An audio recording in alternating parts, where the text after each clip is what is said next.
Hello, everybody. This is Pastor Sunday Adelaja from Kyiv, Ukraine. I'm a friend to Dr. Myles Munroe, a covenant brother. And I did a video just recently answering some of the questions that people have been asking. And, I even read an article where someone was saying, well, it is Pastor Dr. God had allowed Dr. Myles to die and for his team also to die with him so young, because that is what Pastor Myles had proclaimed, that he had always proclaimed in his teachings, that it is not how long you live, but how much impact you left. That is what he has professed, and that's what he got. So these are the words of cynics, and I don't want to have any dealings with cynics. And as a covenant brother, though, I think it's my responsibility to also give answer to sincere believers who are actually, asking these same questions. But they are not asking questions to query or to accuse or to start a controversy, but they are sincere believers who just want to know. Because everybody wants to, of course, everybody wishes to have Dr. Myles Munroe here for as long as possible. And it was such a blessing to all of us. But still, I think the question is coming more from the fact that we as Christians, we think there is a promise that says God will satisfy us with long life. With long life will I satisfy you. But the people think this is not long enough. And even if you think that 60 years is long enough, what will you say about the youth pastor who was just 33 or so, 34 or so? What will you say about the pilot who was 34? What will you say about the lady, the wife, the youth pastor, the lady pastor, the wife of the youth pastor who was also 34? What will you say about the young boy who was just 5 years old? And what will you say about the pregnant baby? The pregnancy that was inside the youth pastor's wife? What was it? There's just a lot of confusion, and people need answers.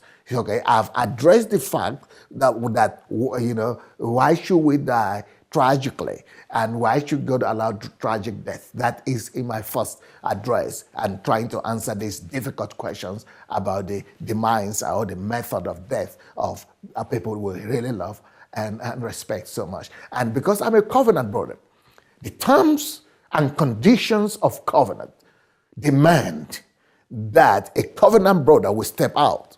Just like I spoke about the attitude of Dr. Myles Munroe to me when I needed help, when I was in a desperate situation with my, chicken pox.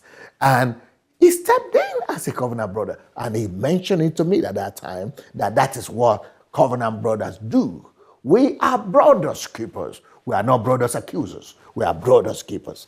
And so at this time, when my brother and my friend is not here to speak for himself, here I am standing tall to say, I stand to try to give at least some explanation, as I understand, to release some people that are grieving and that are in confusion and that are feeling so sad and thinking maybe something had been wrong with the teachings or the doctrines and with some of those things. Well, so that we don't give Satan a place, somebody needs to address these things. So that's why I'm coming out to say, well, the way I will address the tragic death and the loss of life of all these people that we all love, they have their relatives, and I was so encouraged to listen. If you go to a website and to the YouTube, you will see news reports about the families of the people who died, especially the youth pastor, their family members, the pilot family members, and all of them are deep Christians and genuine Christians, and they don't blame God. They don't have any regrets. They are happy that their loved ones died serving God and doing what they love to do. And, they are people of understanding. And that is a compliment to the fact that Dr. Myles has actually done a great job by training his people and preparing them for whatever comes their way. And that is a compliment, really.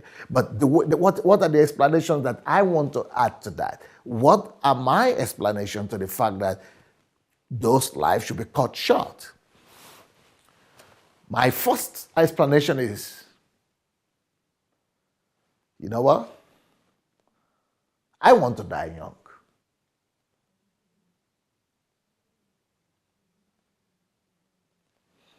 I think dying young is a dream. It's a dream come true, can die young. And I still want to support the idea that Pastor Dr. Myles Munroe, propagated and preached when he was here, that it's not how long you live, but how much contribution you make. I want to make as much contribution as possible, but if I die young, I'm going to be happy. You remember what Paul said? He said, I'm dreaming, I'm eager to go and be with the Lord. And that was his heart desire. He was desirous to die young if necessary, but just for him to get out of this world. This world is not our home, my friend. We want to get out of here as much as possible. And we want to go and be with the Lord. And if we are going to be here, it will only be for one reason, just to please the Lord that sent us here in the first place. But if the Lord that sends us here decides that our time is over, even if we are just one day old, we're not going to query him. We're not going to question him. We're just going to agree with him and say, your will be done. You gave and you collected back. Blessed be the name of the Lord. And we should know that there is nothing to hold on to in this world. The only reason why we're here is to do good, to do his will. And if he says, you've done enough, even by living just a few years, so be it. He knows better. He sent me here anyway. He knows how long he sent me here for. I'm not deciding how long he's going to send, I'm supposed to stay here for. He decides. He decided that before I even appeared here. I shouldn't query him or his choices. That's one thing, the first thing I want to say about it. The second thing I want to say about dying early is that, you know what? Let's start with Dr. Myles and Dr. Ruth. Dying early for them, I think it's a dream. I think it's the best thing that could happen to anybody, especially of that caliber. Because when you die young, this is talking historically now. Historically, dying young is an advantage in the sense that you are dying at your best. You are dying at your apex, when you are dying at your prime. And dying at your prime means people historically, down the years, will remember you at your prime. And that's why Jesus died at his prime. Jesus didn't live on to be 80 years old or 70 years old, and we didn't think that was something unfair. God decides. And we're happy. And the fact that Jesus died young leaves a picture in the mind of people for generations to come. And the same for Dr. Myles. We didn't get to see him tired. We didn't get to see him worn out. We didn't get to see him, unable to walk and, crawling. We didn't get to see him on the sick bed for so long. We didn't get to see him losing his message or losing his edge. He left at this prime, the best time, when he was at the cutting edge. So what remains in the memory of everybody becomes that edge, the cutting edge he was in when he left. What remains in the mind of everybody is Dr. Myles Munroe at his prime. So you will never see his weakness. You see him in his strength. So that's why the movie stars that really become, historic figures are people who die young. If you look at the king of rock and roll, I'm sorry to use that here, I'm not going to mention any name, because he died so young, he became an icon, iconic figure.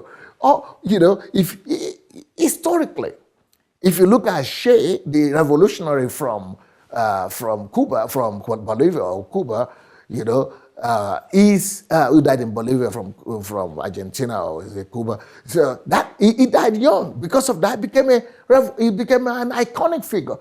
People who die in their prime, because they seem to get more authority. They have more clout. Why? Because, I'm just talking about it from the psychological aspect of it and the historical aspect of it. Because people want to identify themselves with something strong, like Jesus died young.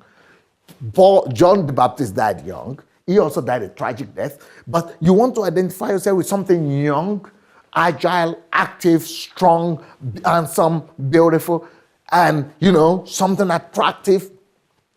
And in contrast to that, I will not mention some names, but, I know so many men of God who were so good at their prime, who were so famous and effective at their prime.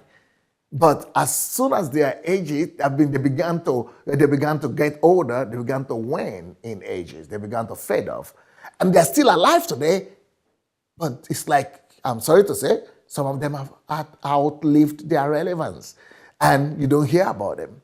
And, not to mention any name, but if for the past 3, 4, 5 years, I know men of God that were more famous than Pastor Myles Munroe at the time, who Myles Munroe will even call his teachers and, fathers in the Lord.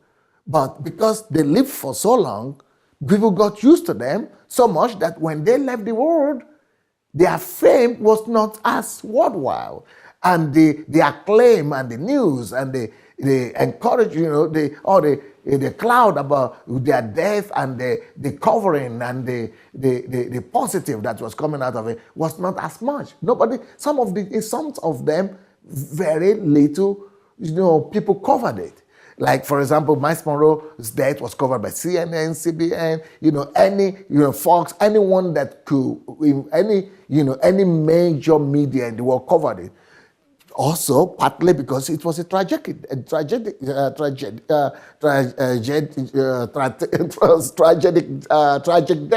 because it was a tragic death, and because it was a life that was cut short. So there are advantages in everything. A member of my church just called me the other day and said, wow, if such a man could die so young, I want to get all his tapes. I want to get all his messages. I want to review my life. I want to become serious with God, because now I know Christians could die young, so I could die young too. So a lot of people have been encouraged because of this death.